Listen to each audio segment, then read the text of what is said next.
I was up, so I figured I might as well go live. Why not, right? Why not? It's like almost midnight. I've been sleeping for a little bit, so I'm up. Big boy, hello there. I'm up your time of day, huh? I'm up your time of day. It's funny. It's funny. I don't know how many people are up, but I was up and I figured if I'm going to be up, I might as well do some research. And of course, as I'm doing research, I'm thinking, man, I should be talking about some of this stuff.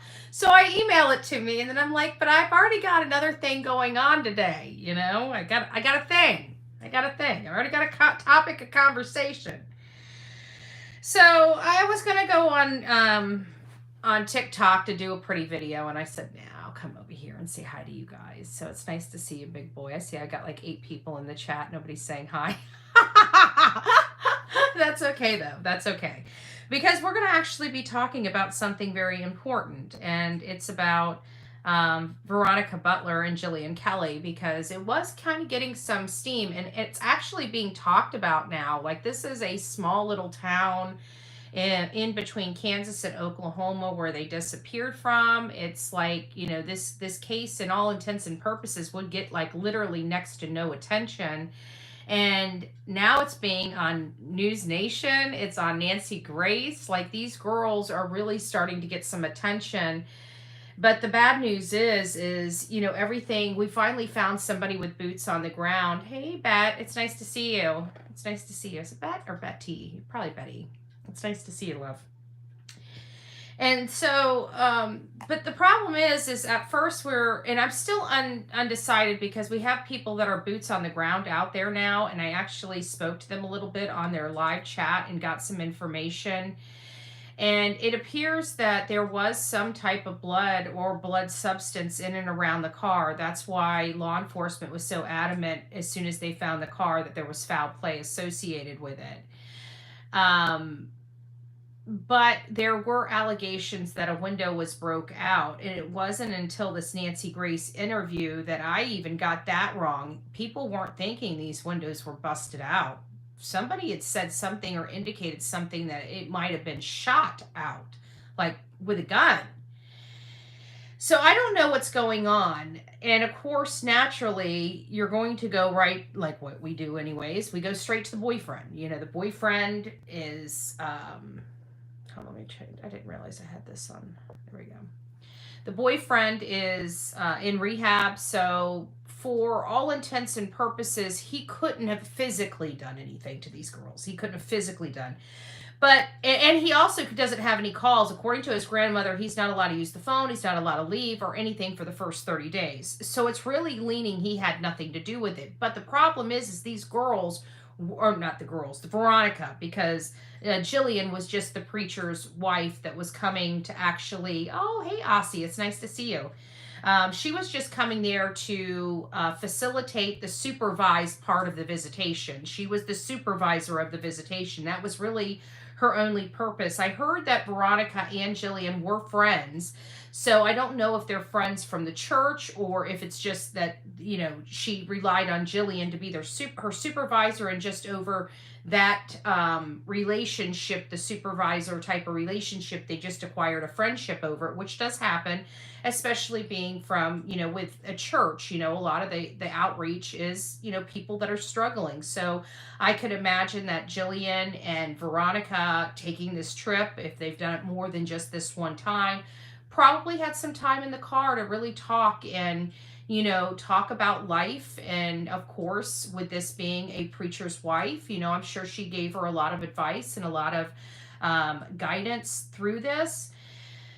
But here is the kicker, and I know everybody is always looking for something good and everything like that. Just Scully, just to let you know, I have no idea. You know, it's MGL. She needs attention. I don't know. I haven't talked to her in a really long time. All I know is she reached out to me, and I didn't want really, like a week before she started going off on me, and then all of a sudden she starts going off on me. I don't know why she's mad at me. You know, it just might be she's been off YouTube for a while and has come back, you know, to the thinking it's the same old thing. Just come here, beat up Betty, and you get a platform, which I think is stupid. But hey, to each their own.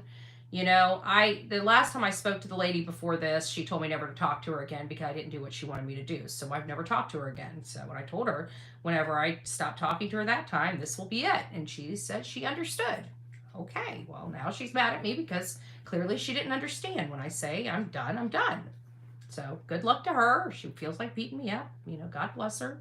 I can't control her. I can only control myself. I've got no hard feelings. Um, I know she tried to destroy my channel, took me down to 1,200 people, right? Never talked to her much after that, so I don't know what she's talking about, how she built me. What? You built me up to 3,600 and took 24 of them away. So, okay. I think I worked my ass off for my shit. But that's okay.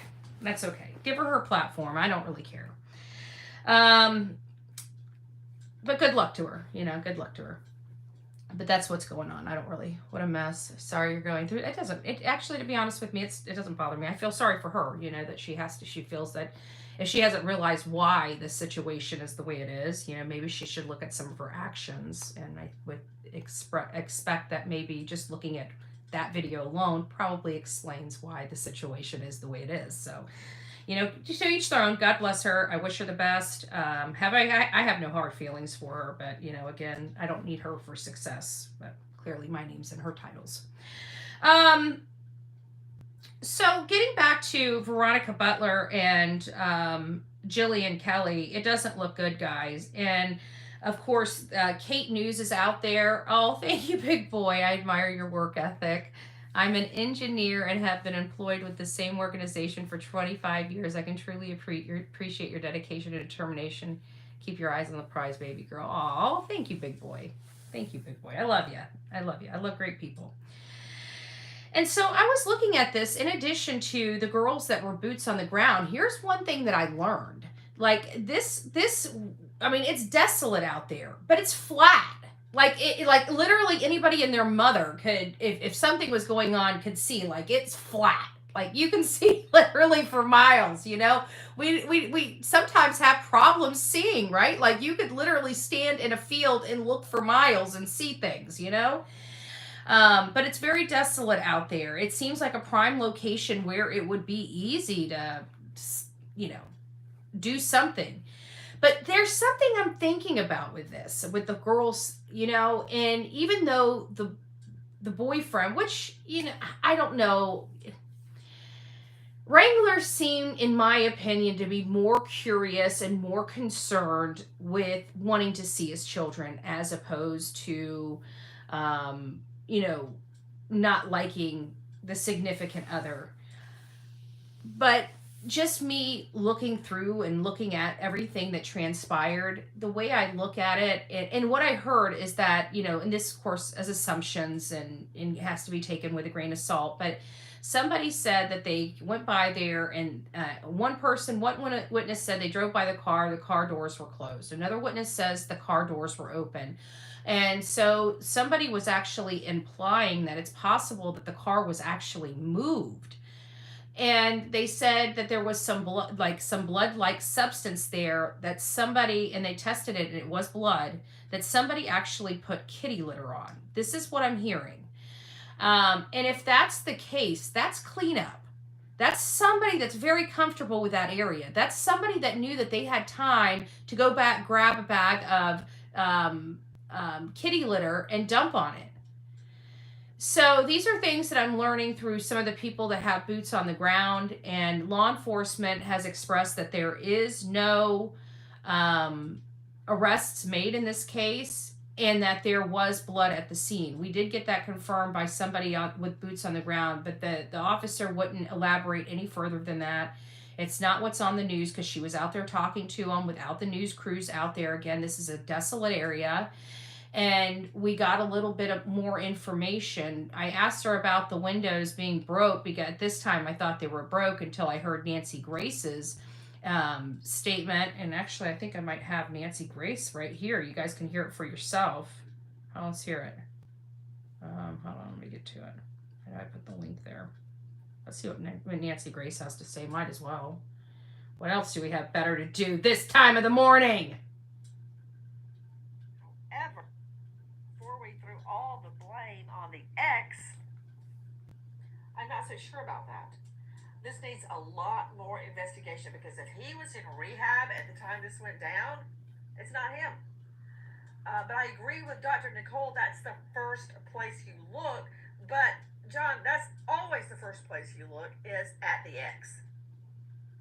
Yes, ma'am. You usually have the list of potential suspects, so to speak, or persons of interest.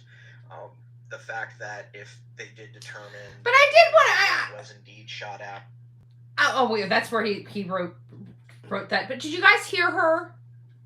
She sits there and says that, you know how everybody likes to beat us up and say, I can't believe you looked there. What did she just say? Everybody looks at the boyfriend first. Like, everybody looks at the spouse first. Everybody looks at the husband first. But sometimes when Bullhorn Betty does, they're like, can you believe she did it? Like, all the professionals do it. Why? Because it's what you do. People are idiots. Not Bullhorn Betty, but peoples. Potential suspects, Listen. so to speak, or persons of interest. The fact that if they did determine the window was indeed shot out and the former spouse had firearm possession. See, so I heard that they were broke. I had no earthly idea that the actual rumors on the ground were that they were shot out. I asked them about the windows when I had the girls on the phone or on the live, and they said that they did not hear anything about the glass. So it does appear that part of that story was true, that it very well may be there was blood at the scene, but no glass broken. And that's kind of where I think it is. But we did learn that the blood is what's concerning. The blood is why they believe the foul play happened, and the blood, with the girls missing this significant amount of time, is not good. And when we start hearing about the prayer visuals, you know where people are. And it's really, really sad that this is where we're at. You know, obviously we always pray for these people, anybody, to come home and to come home safely. But there's something going on here. And it has to do with these kids, and it has to do with this custody. Somebody was comfortable out there when they dumped that car. And what I'm gathering is that it was a dump. That's not where whatever happened, from my understanding. But again, I could be wrong. They could have been ran off the road. But it still tells you, even if they were ran off the road, no matter how you look at it, it still tells you somebody knew their path of travel. They would have had to interject them on their path of travel. That indicates that somebody knew that they were heading in. Nobody, unless you were in and around the family or knew about this birthday party or knew that these women were going to pick up those kids, you would have no knowledge that they were leaving from Kansas to embark on a trip to Oklahoma. Only people in and around them would have had that information. So no matter how you look at it, and I don't want to look, I've already looked at the Heath Kelly, the pastor, Jillian's husband. It doesn't appear that he has anything to do with it. We did look, okay? I got a little heat because people don't want to think that a pastor can do it. I look at everybody. It is what it is. People are just going to have to love me and hate me, okay? I look at everybody. And so I got a little heat from looking at the pastor, but he's okay. He's good. He's good.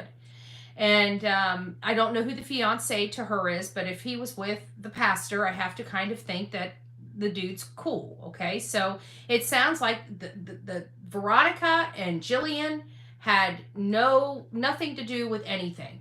And what really pisses me off and what really makes me know that I truly believe somebody in the family on the father's side, that her boyfriend, her ex's side, the kid's father's side had something to do with this, because many of you know we set up a Facebook group. And in that Facebook group, people have been posting stuff. But there's been a few people, and this is what I have a problem with. And it's usually a dude or a guy. It's not really a whole lot of women up there beating up on Veronica. But you got some dudes up in there, threatening people in the chat, saying, you're going to be sued. You're spreading around slander, this, that, and the other. And I'm thinking, I keep wanting to say something. I'm like, you know what? They're big people. They're grown people. They can take care of themselves. They need to fight their own battle. I just step away. I'm not getting involved in it. But I was sitting there looking at it and I'm analyzing it and I'm thinking, you know what? I guarantee these people here probably are related to Wrangler. I don't know why I have a feeling of that in that chat, but when I go through those messages and I read them and I see how the certain people are talking to other people that are just trying to get some information out, and it's like you look at them and you're like, you know what? You're a little too emotionally involved here. This, you sound, you know, and I'm thinking in my head, I'm not putting it on paper, I'm not insulting anybody or anything like that, but you could just kind of tell these people are something else. And so that has me very concerned for these two young ladies. And with the, now that we have confirmed that it is most likely blood that was present there, this has just changed the game. These girls need to be found. They need to be found immediately. We have a group of people that are out there. If you are in the area, you know what? These women don't have a lot. They are out there without very good reception. They're keeping their ears peeled. They're keeping their eyes open. They're keeping in good contact with law enforcement out there, and keeping the grind, you know, going. And by doing that, by being out there, by being boots on the ground, not only are we getting better information, good quality information, we're also getting it in real time. And it's legit, you know, I can rely on it. I know that there is some sort of corroboration going on here, that these people are truly out there just trying to help. They have no dog in the fight. They're not, you know, they're putting it on a channel, but they're not building a channel from it, if that makes sense. They're putting it on a channel so people can see what's going on. We're able to use that content to help bring more attention to the girl's case, and I think that that is good. So let's just finish up what the rest of this Nancy Grace clip has to say, and then we'll move on to Seth Rogers and Sebastian Rogers and talk about their case before I kind of I'm wide awake, okay? I don't know what time I fell asleep, but I woke up at like 10:30 and I haven't been able to go back to bed. So hi, it's nice to see you. Bedhead Betty.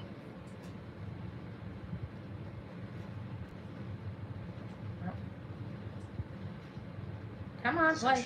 Of a felon. You know, they can also use, dogs are trained to do many different tasks. You could bring in a firearms canine that can check for gun residue. Interesting. Check for the presence of a firearm. And then, you know, the wax paraffin test that you can use to check to see if somebody has gunshot residue. Never heard that wax paraffin test either. So I'm sure that there's a lot of pieces that the police and the investigating agencies haven't released that would bring more clarity to this situation. Guys, we've been showing you the photos of the two missing moms, Veronica Butler, age 27, and Jillian Kelly, in her 30s. They're not the only victims. Between them, they have 6 children. 6 children, guys. In my experience prosecuting major felonies, investigating and reporting on them my entire career, there's no replacement for your mother. 6 children between them. Wondering, where's mom? Won't you help us? Looks like a duck, walks like a duck, quacks like a duck. It is a duck. So Ever. there you kind of have it. You know, it's not looking good for these young ladies. I was more hopeful for it. But it's starting to get pretty serious for these young ladies, and it's not really looking too swell for them. So getting kind of on to Sebastian Rogers, starting to get cold. My air conditioning kicks on, I start getting freezing cold, right? But there's a lot of stuff that's been going on in the Sebastian Rogers case, you know, with the whole thing with the polygraph test, with everything going on. For those that don't know about this, I see everybody's name in here. I know you guys know this case, but just for the replay crew or somebody coming across, let me just give the little rundown. So Sebastian Rogers is a 15-year-old autistic boy that went missing from Rogersville, Tennessee on February 26, 2024, and he has not been seen or heard from since. There was somebody that did have a sighting of what they thought was Sebastian, and law enforcement did reach out. They did meet the person. It is not Sebastian. So Sebastian has not been seen according to any law enforcement reports, since the 25th, according to his mother, when he went to bed at 9 p.m. at night. The whole Sunday story of what he did and where he went, some of the main pieces haven't changed, but there has been some additions and some modifications and inconsistencies in the stories that are coming out from Chris Proudfoot and Katie Proudfoot. We've got a huge, massive search underway tomorrow, 9 a.m. Be at 126 River Road in Hendersonville. It's at the Rudders. I don't know what Rudders is. I don't know if it's a bar, restaurant, if it's just a store. I'm not sure. But that's just where everybody is meeting. There's also a protest type of event asking Chris to repent. That's at Indian Rocks entrance or something like that. So there's many things going on in and around the Hendersonville, Tennessee area over the next 48 hours as volunteers start ramping up the search for Sebastian Rogers. We've been kind of doing everything we can to support Seth. I think collectively, social media has. I think that it's not really something none of us are coordinating. I can tell you I haven't really spoke to any content creator, but maybe 2 or 3 different content creators, maybe 4 at the most, personally speaking to them on the phone. But I can tell you most of these content creators are not coordinating with each other. We just know that this needs to be a big push. We just know that Seth is out there by himself, that Katie and Chris have left him behind along with their son, and they need help. And so it was just an organic process where we started hearing one person heard this person's going to be out there. Next thing we know, it spread like wildfire, and now we're going to have like this massive search group underway. And it's not just a search group, but it's going to be a group that's going to be helping hand out flyers, help post flyers, help do a whole bunch of stuff. Chris and Katie's story hasn't changed, but the good news is, I mean, their story as far as leaving hasn't changed. They're still gone. Their story has changed quite a bit. But we did learn that TBI is going to be administering the polygraph test. So for the people that didn't realize that, you know, Nancy Grace had brought Chris and Katie onto her show, and we were all told by Chris for literally, I want to say weeks, at least a couple weeks, that not only did Katie and Seth get a polygraph test, but also Chris, and that all 3 of them passed the polygraph test. All 3 of them have been cooperative, and all 3 of them had been cleared. That's what we heard from Chris's mouth ourselves. And you can imagine how upsetting it was whenever we watched the Nancy Grace interview, and she point blank asked him, you both had your polygraph test, right? And they kind of paused and went silent for like a dead second. And then Katie's like, well, I did. And Chris is like, well, I haven't. And she's like, well, why? Well, they said because of my location, they didn't need it. Well, are you willing to take one? Just name the date and fine. Well, we'll be happy to do that. We'll get back to you, sir.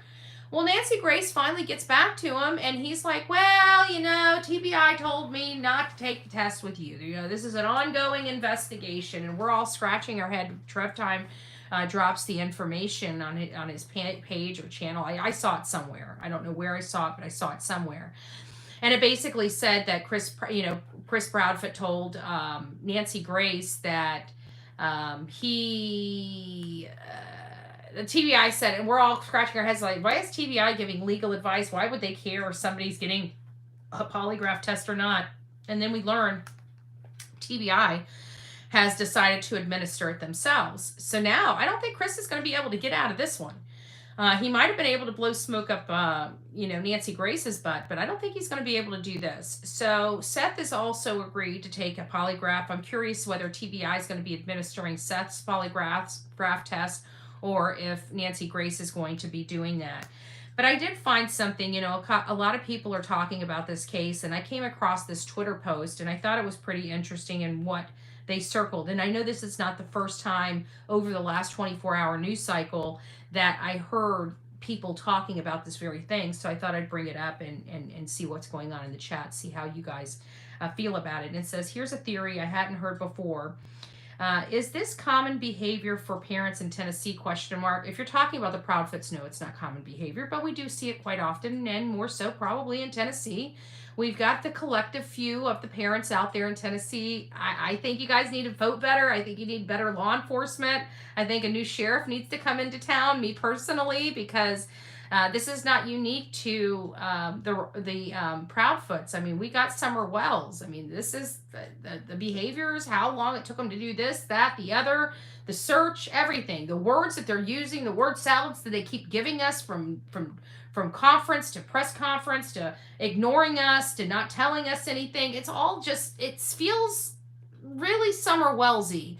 And it also feels a little Gannon Stalky. And I mean, there's a lot of, and in part, a little bit of Alec Murdaugh-y. If you really wanted to kind of, you know, what does this feel like? It feels like a bunch of different cases we've covered. Hey, Ashley, it's nice to see you. Lisa, guys, if you guys are wondering what the hell I'm doing, I woke up and can't go back to sleep, so you guys are stuck with me. Sorry. It just happens, right? It doesn't happen very often, but when it happens, hey. So they're talking about, is this normal behavior? And it says, I asked because the two are nonchalant about how they treated Sebastian as if this is the norm. That is, you know, I mean, I think we all kind of feel that. Like, is this the norm in their house? Because, and not only that, but just think about it. Look at Katie Proudfoot's behavior. Like, her child's been gone for over 30 days. At this point, you know, that looking off and rocking, that shit's for the birds. You hear what I'm saying? That is for the birds. Like, we want full-blown, you know, panic mode. Your child's been missing for over 30 days. Do we need to slap some sense into you? Like, your child is missing for over 30 days. There is a way parents are supposed to be acting when they have a child missing for 30 days. And not only that, but this is a special needs child. This is one that she had to have more hands-on work with, and she's not freaking out that her handicapped son is out there in the wild somewhere unattended, and they're running off from the only home that he left. I can't. But let's just keep going in this. Oh, thank you, Christine. Christina, it's nice to see you, the little angel. Aw. Don't worry, I got my halo propped up on my horns as always. You know, I try to adjust the horns. It's easier to adjust the halo than it is the horns, honestly. You know. I thought you were talking about Bullhorn car to take him. I was, but there was a whole host of issues that were going on. And not only that, I was supposed to get the car back. And I've just been drug on about this car. I didn't want to leave my mom without a car, you know? And so I was expecting my car back. And it's like every time I turn around, it's like another day delay. I mean, like the mechanic shop's open today, but I guarantee my car is not getting back until Monday or Tuesday.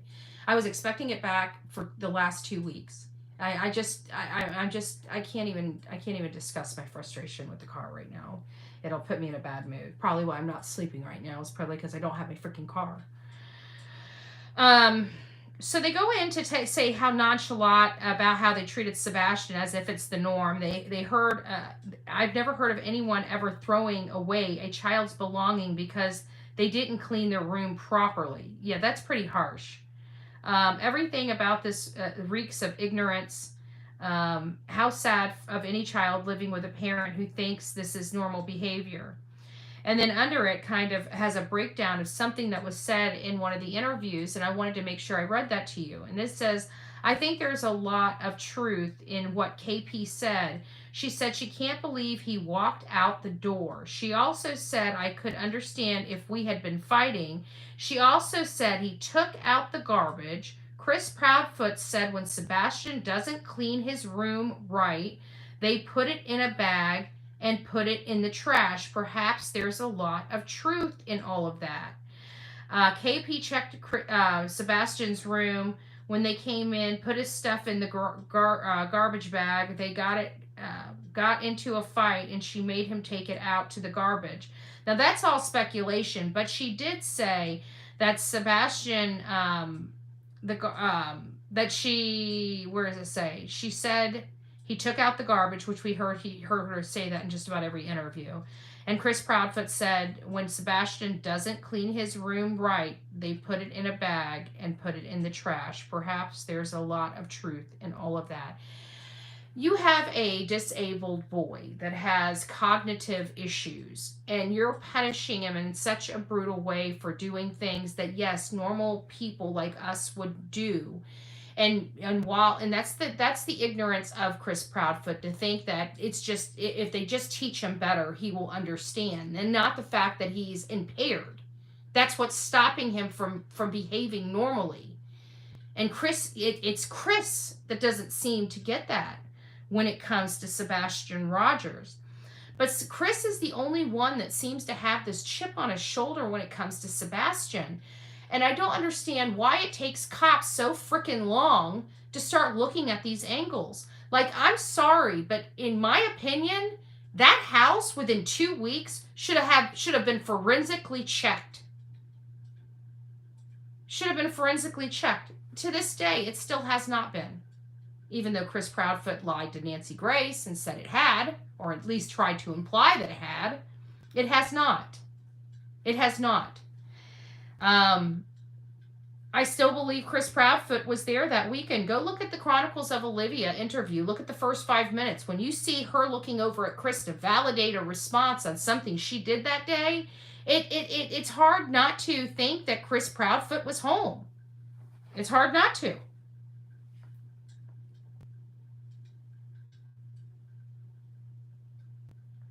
We learned that Sebastian was injured in a sexual manner by an older kid a few years ago. That became public from Seth, his biological father.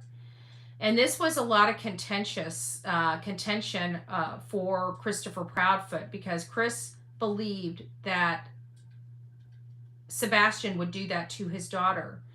If that's what he believed, if he truly believed Sebastian could and would do that to his daughter, Faith, that's a threat. So Chris looked at Sebastian as a threat to safety. Think about that. If he believes Sebastian could injure his daughter, Faith, in that manner, then he perceived Sebastian as a threat. And it just so happens that that same person has a lot of scratches up and down his arm shortly after this boy disappeared.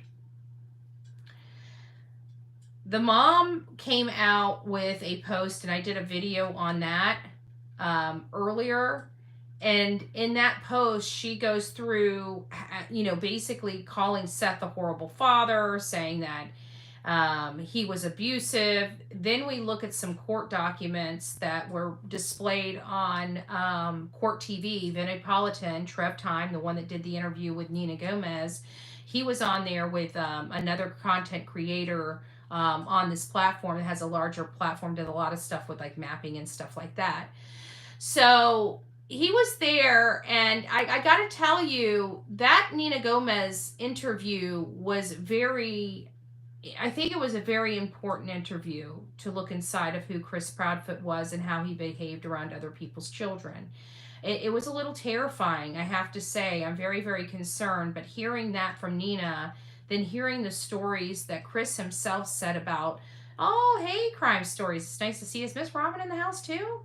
I got Miss Robin. I got Emma. It's nice to see you all. Guys, good morning. Or good evening. Well, it's almost morning. I got 2 more minutes and it's going to be morning. I'm surprised my mods are up. Not surprising, because they're sleeping in the morning when I'm up. So now I got them. But she sits there and just, downs him. But we look at the court documents, and it's basically, he got angry. He slammed a door. The door broke. Doesn't rise to the level of protective order. And he raised his voice. And it's kind of funny that this is what happened, because I even said it. I called it when we were talking in the living room. I'm like, what did he do? Raise his voice? Because she kept saying violent tendencies. not domestic, not DV, not abuse. She said tendencies. And I'm like, what does she mean by tendencies? But thank God for Vinnie Politan, because he throws it up there, right? And he read it all to everybody. And it's like, okay, so he slammed a freaking door. Oh my God. He raised his voice. Jeez Louise. You know what? If that's what violent tendencies are,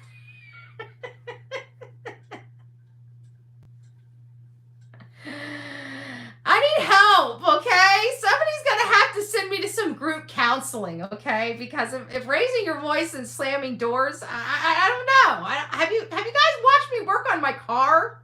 Okay. When I work on my car, just duck, okay? Because when I start getting pissed off because something doesn't work right, I start throwing tools, okay? I mean, literally throwing tools, and I cuss like a sailor, okay? Let me skin my knuckles. Holy shit. According to Katie Proudfoot, I'll be buried under the jail, okay? I'll be buried under the jail. Who did Katie pick up that morning, so-called niece, like Candace picked up Hunter? You know, I don't know, but why do I have a feeling? This is what and call me crazy. We're probably going to find this out. But I have a funny feeling. The two aunts and the cousin, watch, are not going to be, she keeps calling them her family. I bet you anything, it's going to be somebody associated with Chris Proudfoot. What do you bet that she's married into that family? That the aunts and the cousin are Chris Proudfoot's family and cousin. Like, you know what I'm saying? I don't know. Maybe it was her sister. I don't know. I don't know if she's got a sister. I don't know. But I just have this yearning feeling that whoever is involved in this story and whoever's being used as a witness to corroborate Katie Proudfoot's story, for whatever reason, I feel like those people are on Chris Proudfoot's side of the family. I may be wrong. I hope I'm wrong. But if I'm not wrong, then, you know, why am I saying that? Because I don't trust Chris Proudfoot. If I don't trust Chris Proudfoot, I damn sure don't trust his family. And if I don't trust his family, I damn sure don't trust two aunts and a cousin's statements. That's all I'm saying. Oh, love a Scorpio. I need my eyes done. Actually, you know what? I need to find out. Love a Scorpio. Do you do like the eyebrows and tinting? Because if you do, I might actually come down to Port Charlotte to see you. I mean, I need to get a cost, but I'd like to, if I'm going to get it done, I'd rather pay somebody that's, you know, on here than some stranger. But if you do that, I want to get my eyebrows done. Just FYI. Yes, it is his family. I knew it. See, you know what? I knew it. There's just something about it that just reeks to high heaven. You know what it was? It was the fact that I believe Chris had something to do with this. So the only people that would be covering his ass would be his family. That's first and foremost. But the reason why I keep thinking it is because who else can you interject in a situation like this to kind of have corroboration or evidence or, you know, like a witness of some sort? It'd be somebody that you trust. I'm sorry. Nobody's going to back Chris except his family. I'm 49 and just lost my bedroom door because I slammed it.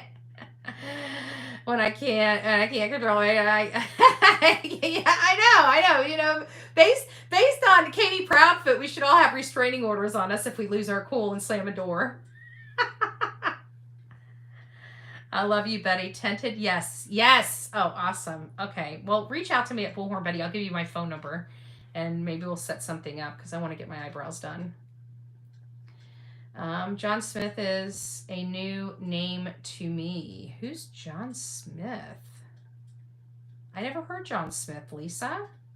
I don't know who John Smith is. It's a new name for me. And are you saying that there's now a John Smith interjected into the story? And it says Aunt Melissa was one who talked to Sebastian so mean in the video. I don't like them. I don't like the Bauer socks. And you know, it wasn't until the court TV, you know, when you watch a video the first time, you don't get everything out of it. I think when we first watched Nina Gomez's, and, you know, maybe we need to go and watch it. I haven't played it on my channel at all. It's been enough time that I think Trevor would be okay. I think everybody and their son has played it. But it was a little crazy because when I was watching Court TV on Vinnie Politan, they were playing it again, and I heard something, and this is what bothers me the most. So she was talking about her pregnancy with Faith, and she was saying that she was in the hospital, you know, giving birth, and one of her friends that must have known Christopher calls her and lets her know, because she's, you know, the family wants her to come to Tennessee, and lets her know that Chris's mom and him are trying to plan to take Faith away. And it wasn't until this point. Now, I heard her say that when Trev was running this live on his show, so this is not the first time I heard it, but for whatever reason, it didn't click for me about how truly devious and malicious Chris Proudfoot's mother is as a female. She is a mom. She obviously loves her son, and she coordinated with her son to take a child away from their mother, when a mother did nothing but just give birth to that child. Chris is a spitting image of his mother. Okay, you want to know how much of a piece of garbage his mother is? Look at him. I'm sorry. Any woman willing to do that is a piece of freaking garbage to me. Absolutely a piece of garbage. So if we apply that, it shows you that his mother is no different than him. I'm sorry. Do you think it's possible that the family hid? No, I don't think Sebastian's hid it at all. This is way too much to go through to hide a kid. That's the only reason why I look at it that way, is because it's too much to hide the kid. The ramifications of them finding out, the legal ramifications, it just doesn't make sense. It wouldn't make sense. What purpose would it serve? I think is the main question. If the family, there's really no purpose it would serve. Think about it. Chris wanted the kid gone. Seth was willing to take his son. There was no fighting going on. There was nothing. Everybody was working together. There should have been no issues. You know, everything was, this is what was so great about this particular family and this particular family unit. It's the fact that they worked together. This was not a family that needed court intervention or court to tell them how to parent. They were co-parenting. They were doing it responsibly, at least for all intents and purposes. Up to this event, it seems like all the parents were working together and had been working together for years to make sure that Sebastian was well taken care for and had everything he needed up until he disappeared. I mean, even Chris calls Seth and says, hey, bro, you know, I need you to kind of, you know, I got my daughter starting to come here. She's much younger. We're worried about Seth's behavior. You know, he's starting to learn about his body, and quite frankly, I'm fearful for my daughter, and it's causing us a lot of heartburn in the house. And Seth is like, sure, no problem. Let me go get him enrolled. So, like, there's no good reason for this boy to be gone. And everybody keeps saying, well, maybe he did something, you know, maybe he attacked his mother or something like that. And I just feel like if that was the case, they would have immediately called Seth to come get their son and say, look, I can't do it anymore. What seems to have happened seems to be somebody that lost their shit and had a rage issue. And the only person that I can identify that even comes close to resembling that is Christopher Proudfoot and his behavior and demeanor. And he's the only one being secretive about his timeline. He's the only one that has all these scratches all over him. He's the only one that has to be literally almost force-fed a polygraph test to finally take one.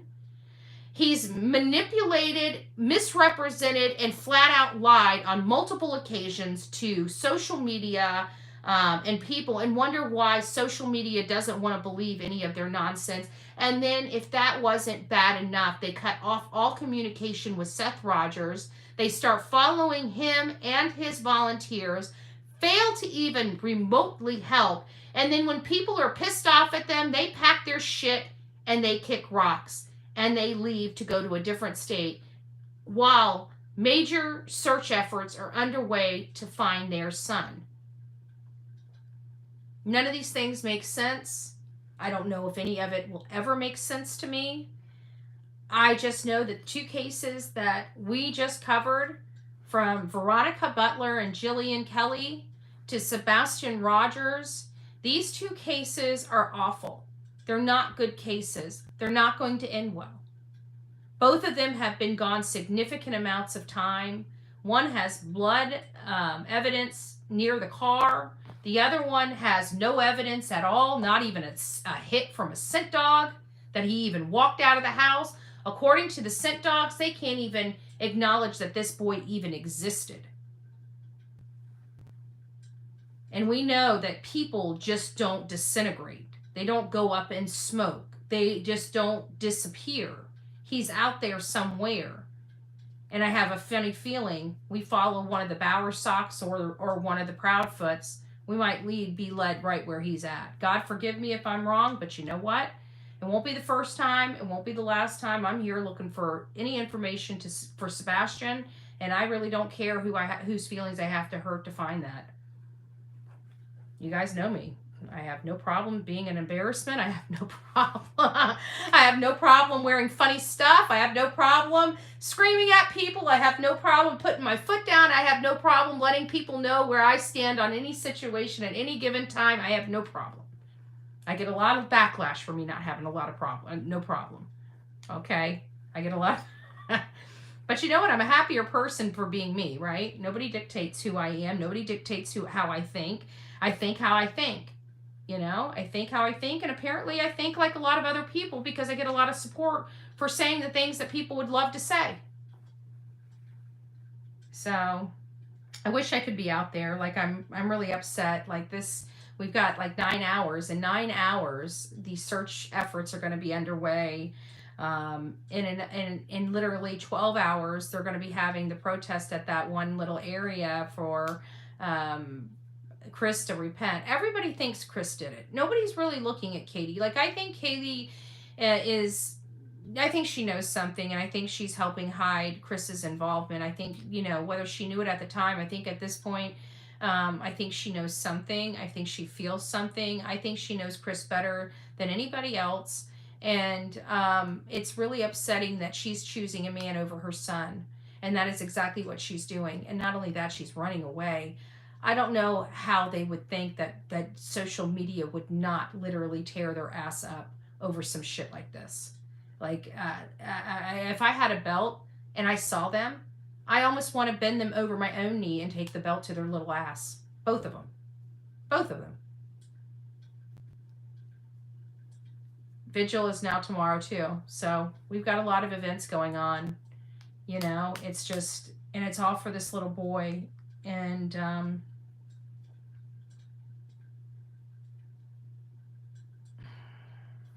it angers me. It just angers me. And it angers me for Seth, and it angers me that they keep trying to blame everybody else. They haven't taken one bit of responsibility. It's always excuses when it comes to Katie and Chris. So I hope they're watching. I hope they're watching, by the way. I really do. I hope they're watching the Bullhorn Betty channel. Because, you know, there's nothing going to be more honorable for me. And I'm going to work very hard at this, actually. I'm going to work really, really overtime. I don't know if I'll accomplish it, you know. Sometimes I come short. But you know that RV that you're driving around in, Chris? I want that. I want it to have Bullhorn Betty all over it, you know. I want to make sure that the next time you see that coming down the road, hooked up on a fifth wheel, I want you to see my name all over it. That's what I really want. You know, I want you to remember what you gave up to try to be a sneaky son of a bitch. I don't believe him. I don't believe him. I know, City, but you know, this is that's in the court system. That's in the court system. You know, and a lot of people don't realize in order to get to the court system, you have to be accused and arrested, right? You have to be accused of a crime. People here on just, and it's just YouTube. The YouTube is the only one that has this kind of nonsense where they think that you're not allowed to say somebody's guilty. If I think somebody's guilty, ain't nobody stopping my mouth from saying I think somebody's guilty. Nobody's going to stop that. And I think Chris Proudfoot is guilty of something, and definitely guilty of being a piece of shit. Definitely should not be around children. And Chris, you know what? Go to your wallet. Pull that picture out of Faith. Look at her and give her a kiss, because that's all you're going to see of her. I can promise you that. I can promise you that. I don't think there's a court in their right mind to give you unless it's supervised. And when it's supervised visitations, I want to make sure Mommy Dearest and that woman that can't even that chooses you over her own son are not part of those people that can be.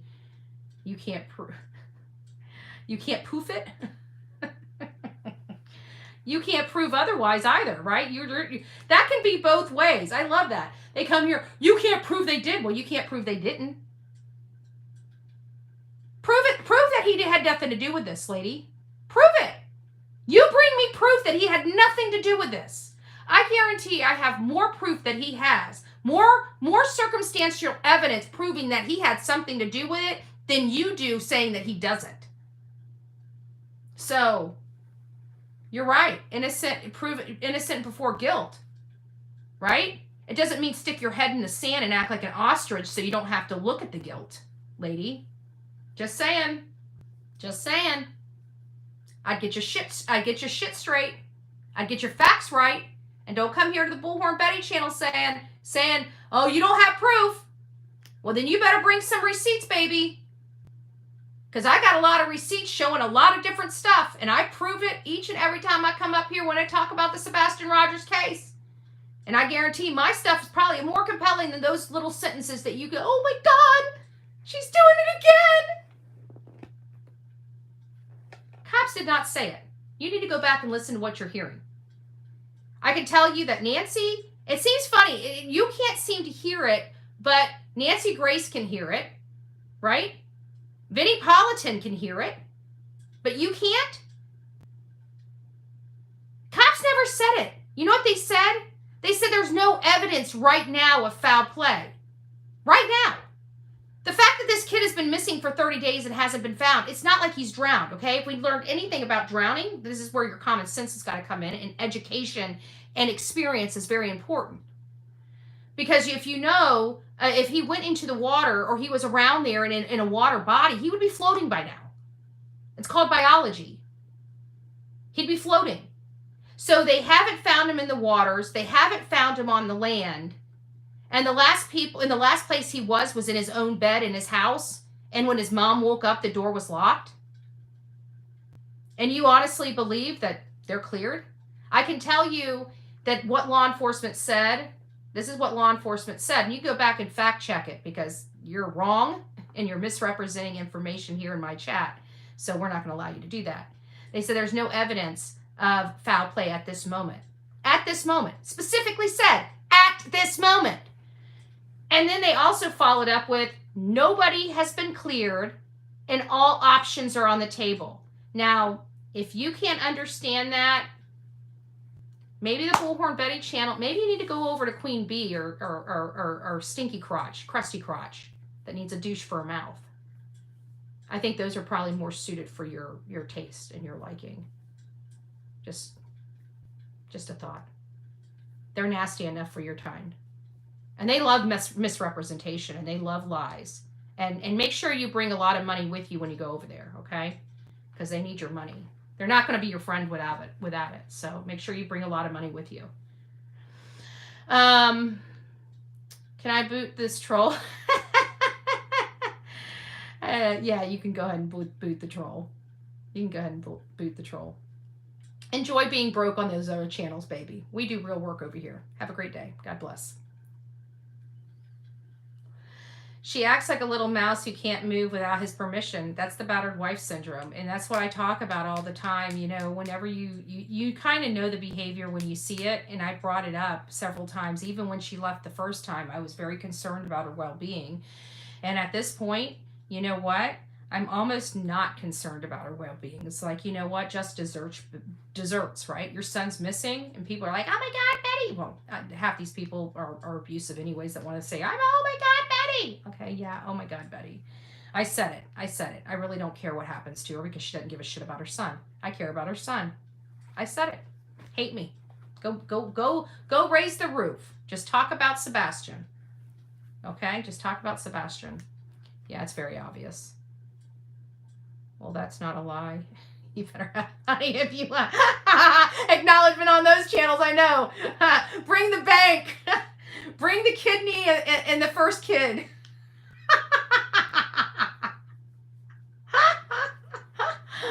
Oh, good Lord. I don't know what else to talk about, but I'm still not tired. I went to sleep and now I'm awake. Whatever. That's really all I have. I don't really have a whole lot going on with the Sebastian Rogers case, and it's not getting any better. And I see that there's another little boy, like another teenage boy from a college that's missing. All these kids, what the hell is going on in our country? And these kids, man, these kids. What about Nina? Oh, good Lord, Nina. She needs. I hope she's getting counseling. That's just brutal. I'd like to give her a hug. But the whole Nina thing, that's insane. And I'm glad she's got faith. I'm glad. You know what? People, I know attorneys, like even me. I work for attorneys. I don't necessarily like attorneys either. You know what I'm saying? Even though I worked for them for many years, I just know attorneys. I know what they're, you know. I love attorneys. It's a love-hate relationship, right? But God bless the good attorneys. You know, we talk about a few, like the Eric Bland. You know, Eric Bland stepped up to the plate for all those people that needed to be represented in the Alec Murdaugh case. You know, if it wasn't for the good, gracious heart of an attorney that just had a soft spot for Nina, her situation might be so different than it is right now. Hearing her story and hearing, like, even that lawyer, he didn't have to do that, okay? Lawyers don't have to work for free. They don't have to give you a deal. They got a caseload with paying clients, okay? With paying clients. That man heard her story. It broke his heart, and he wanted to help. And God bless the attorneys like that. You know, anybody that does an act of kindness for a perfect stranger, they have a special place in my heart, even the ones I don't know. But hearing her story and hearing the story about how she got her attorney, it melted my heart. And it shows me, you know, we have such a bad rap for attorneys and, you know, them getting their clients off, but we never hear the good things that they do a lot, you know. And this is one of the things that attorneys do a lot, where they hear a case and they take it. They take it for whatever that person can pay for, because it's not about the money in a situation like that. It's about an injustice. It's about doing the right thing because it's the right thing to do, and knowing how to do it. And that attorney, I really believe, took a soft spot for Nina. And without that attorney, her situation and her being reunited with her daughter may be much, much different than it looks today. All right, guys, we're at 1 hour. I can't believe poor Betty's up at midnight. No! I'll probably be back. You know, I'll be back. I don't know what time our live's going to be this morning. I really don't, because I'm up right now. But I wouldn't set the alarm clock. It's going to be Saturday. We'll go live when we go live. If you guys don't catch it, you guys can watch the replay. And I've been trying to do lives. I've been trying to do premieres. I've been trying to keep you guys some videos throughout the day, just to kind of give you guys some content throughout the day, because there's been a lot of stuff going on. And when the stuff dies down, I won't push so much stuff out. But we have so many things going on. And then I hear about Caleb Harris's case, and I'm like, I don't have time to add another. As much as I want to help, I just don't have time. I don't have enough room to add another case. Like, my caseload is at its max. So like we need like Madeline Soto to have some resolution so I can at least move that over, and then maybe we can take on another case. But until we get a case off the desk, I got no more room. I got no more room. We got cases out the wazoo. Even though Alec Murdaugh is going away, but we had already replaced Alec Murdaugh's case with, I can't even remember what case it was replaced with. I think it was Layla Santinello, because we were double dipping on both of those as Alec was going out. I think it was Layla Santinello. Anyways, all right, guys, I love you. Go have a great day. I'll wait for you to email me, Scorpio, and I'll give you my phone number, and we'll schedule something, because once I get my car out of the shop, I'm going to need a day out of this house. I've been in this house cooped up for over a month. I'm over it. So it might be a good idea for me to come out and just get my freaking eyes done, my eyebrows done. That'd be nice. So we'll see you guys here in a little bit. What's up with the Murdaugh appeal? Honestly, big boy, I couldn't tell you. I haven't even looked. I've been so busy. I got a court hearing coming up on the 17th, so I've got to get prepared for that. And then, of course, with all these breaking cases, and I've had my car in the shop for over a month, and it was only supposed to be a 2-week repair that has managed to manifest itself into a 5-week repair. It's just been this has been a very nerve-wracking process for me for the last month, but I'm hoping we're at the end of it. I really am. I'm hoping we're at the end of it and we get on the road really quick, because I will be sorely upset if I have to wait much longer. So I'm trying to keep positive attitude, but I got to tell you, my positive attitude's turning into I'm ready to start pissing vinegar. Okay? I'm ready to piss in somebody else's Cheerios. I'm sick of mine being pissed in all the time. So, all right, guys. Well, you take care, and God bless. We'll see you tomorrow. Oh, Linda Lou, it's nice to see you, my love. It's nice to see you. I'll see you in the morning, but I just wanted to come here and chat because I was up, and I'm here. It's like, I can either look at the walls or talk to somebody. I'd rather talk to you than talk to myself. All right, guys. I'll talk to you later. Love you. See you in the morning.